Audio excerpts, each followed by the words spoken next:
Salut les petits potes, petite review à chaud du Joker, plutôt à tiède parce que je l'ai vu hier. Donc j'avais envie de m'exprimer sur ce film puisqu'il m'a marqué, c'est le moins que l'on puisse dire. Donc c'est parti tout de suite, il y aura du spoil, donc faites attention ceux qui n'ont pas encore vu le film. Alors, Joker ou le farceur en québécois, c'est pas vrai du tout. En plus mon accent est pourri.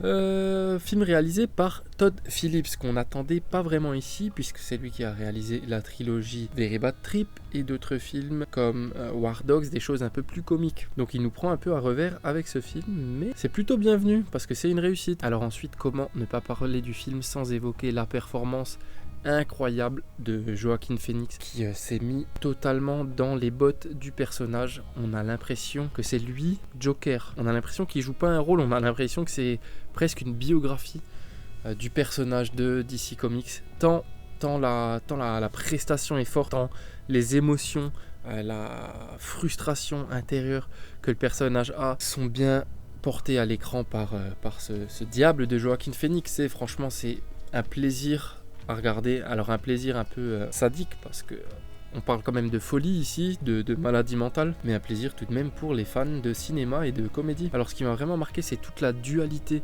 du personnage. Elle est encore plus marquée ici que dans les précédents films et elle est très bien adaptée de certains comics de chez DC, donc de certaines bandes dessinées. Ça fait plaisir à voir un Joker torturé mais attachant comme on a eu l'habitude de le voir dans les comics. Donc ça franchement, point très très positif. Ensuite, pour en revenir à Joaquin Phoenix, il y a également sa transformation physique qui est incroyable et ça m'a fait penser tout de suite, c'est assez amusant, à la transformation physique de Christian Bale, donc le précédent Batman, dans le film The Machinist, où il est amaigri, qui fait vraiment de la peine à voir, et quand on voit ce qu'il est devenu après, une bête de muscles dans Batman. Donc on a là en dehors de l'écran une opposition entre Joker et Batman. C'est un petit clin d'œil qui est assez intéressant, je trouve. Donc au fil de l'histoire, on va suivre la descente aux enfers, ou alors même peut-être la montée aux enfers du Joker, en découvrant son passé et tous les éléments qui l'ont amené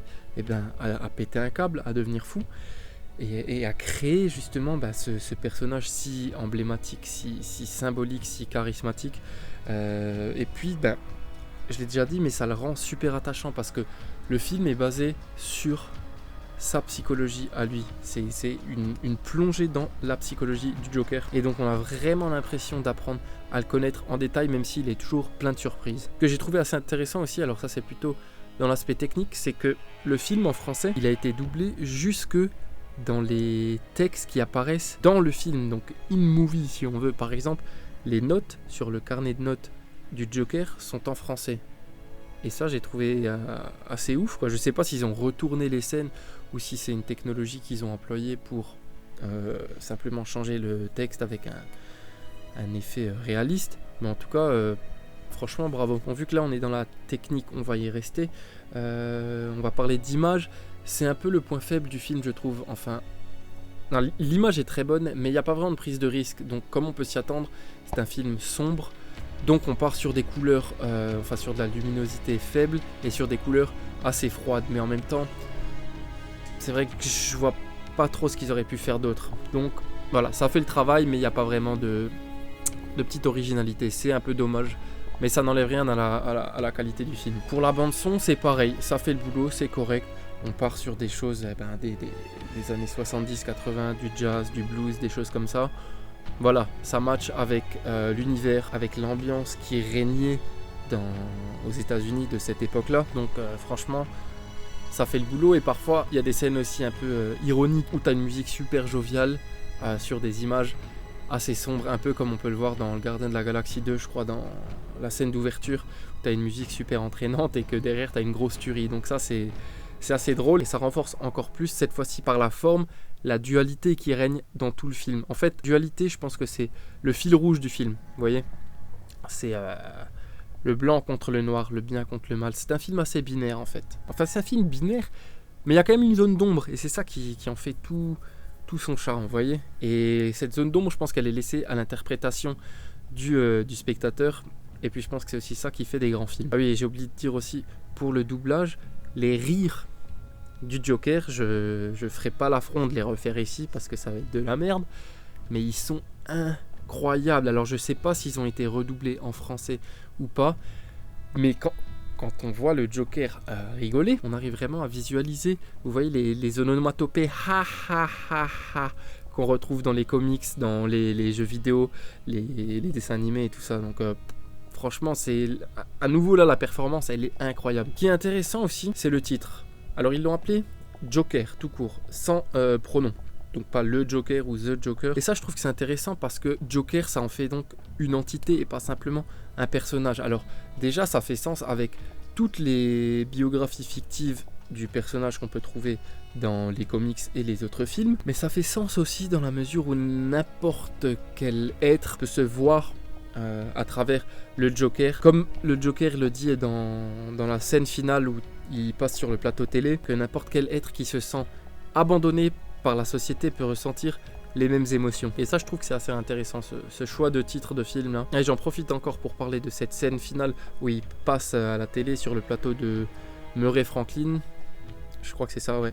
Incarné par Robert De Niro. Je trouve que c'est très intéressant parce que à ce moment-là, Murray De Niro lui dit que tout ce qu'il a fait, c'est mal.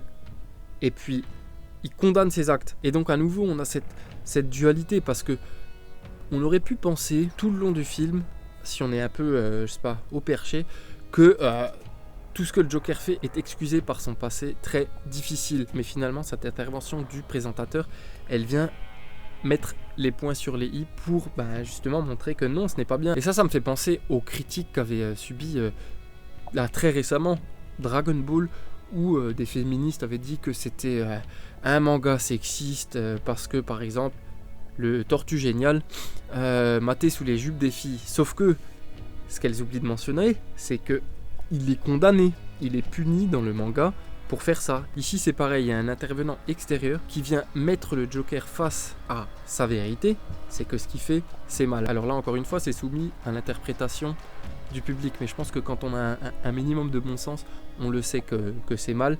Mais c'est vrai que j'ai vu des commentaires assez intéressants qui disaient que oui, tout ça pardonnait les crimes et tout, et que ça pouvait se retrouver dans la société actuelle. Je pense que si tu as un minimum de bon sens, tu sais très bien que ce que le Joker fait, c'est mal, c'est mauvais. Mauvais justement, cet adjectif que j'ai utilisé dans le titre de la vidéo. Attention, je n'ai pas dit un mauvais film, mais c'est un film mauvais, c'est-à-dire c'est un film qui montre le mal. Et c'est ça que j'ai trouvé intéressant. On nous montre même pas un anti-héros, on nous montre un vilain, un super vilain, et avec une toute autre approche que ce qu'on avait vu dans Suicide Squad par exemple. Bon, ensuite on a cette conclusion, où on voit les parents de Bruce Wayne, donc le futur Batman, se faire assassiner par un des clowns du Joker, donc un de ses partisans. Et ça j'ai trouvé super parce que tout le film, on découvre la naissance d'un des plus grands antagonistes de la pop culture, mais également la naissance d'une des plus grandes oppositions de la culture pop entre Batman et le Joker. Il y a aussi une chose qui m'a marqué, c'est que le Joker ne fait pas ça pour trouver des partisans, il a fait tout ça un peu malgré lui, et au final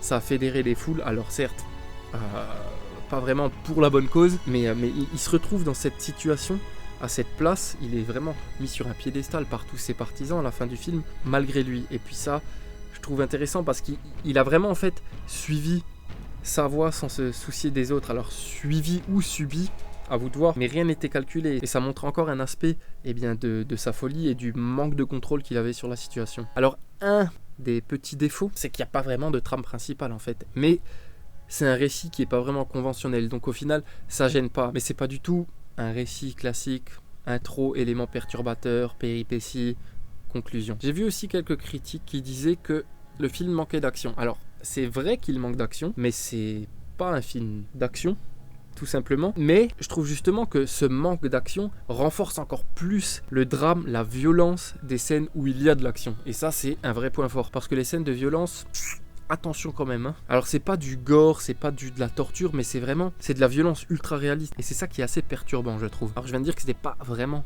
un film de super-héros. Alors ça m'amène à une petite réflexion que je m'étais faite quand le film avait été annoncé, où certains s'interrogeaient sur l'intérêt de ce film pour DC. Alors au final c'est une réussite, donc c'est une très bonne idée pour DC Comics, mais ça amène quand même un paradoxe, c'est que c'est tellement pas un film de super-héros que ça peut passer pour un film indépendant, carrément hors de l'univers DC Comics. Parce qu'en fait, même les personnes qui ne sont pas fans de DC ou fans de super-héros ou même de pop culture pourront très certainement apprécier le film. Donc c'est un point fort parce que ça peut toucher un large public, mais est-ce que ce public va faire le lien avec DC Comics autant qu'il ferait le lien pour les Avengers par exemple avec Marvel? J'en suis pas sûr. Donc ce parallèle Marvel-DC, ça m'amène à ma conclusion. Pour moi, Marvel, sa force, c'est d'explorer l'extérieur de l'humanité. Vous voyez, les super-héros sont des êtres humains avec des pouvoirs qui sont génétiquement modifiés, des choses comme ça. La mythologie est très très vaste avec les immortels, les inhumains, tout ce qui se passe dans l'espace, etc. Et ça, je trouve ça super parce que ça donne un univers super riche, haut en couleurs et tout ce que vous voulez. Et DC Comics, c'est l'inverse, ça explore l'humanité en son fort intérieur. Et je pense que c'est pour ça que c'est Batman, l'emblème de DC, bon, avec Superman certes, mais Batman n'a pas de super pouvoir, il s'est fait tout seul. Et puis, c'est un personnage torturé, bien moins que le serait, je sais pas, l'emblème de Marvel. Allez, disons que c'est Spider-Man, voire Iron Man.